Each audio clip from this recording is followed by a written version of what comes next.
দেখো কি সুন্দর কচুরলতি, দেখলেই মন চায় মাছ দিয়ে, ঝোল দিয়ে, তরকারি দিয়ে, সপ্তাহ দিয়ে খাই। এই যে কালকে কইছিলাম না গেছি দিদি বেরিয়ে, এই যে দিদি বেরিয়ে, এই যে কালকে তো এই মালার ভিডিও তোমাকে দিছি।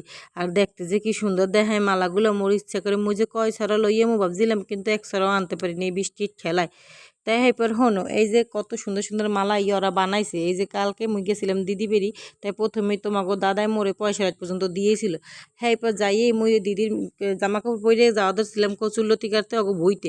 তা এই যাওয়ার সময় এত মেঘ করছে, চারোদিকে দেখছো কি পরিমাণে অন্ধকার।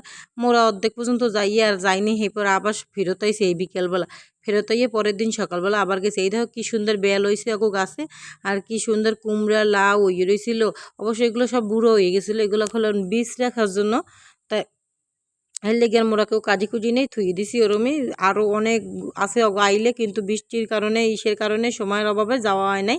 তা আর একদিন গিয়ে তোমাকে দেখাবো। এই যে দিদি কত বড় ঘের জমি, এই যে কত জমি, অনেকের জমি আছে, শুধু দিদিগই না, অনেকের জমি। কি সুন্দর লাল শাপলা ফুটতে রয়েছে, ভিতরে আরও অনেক লাল শাপলা আছে।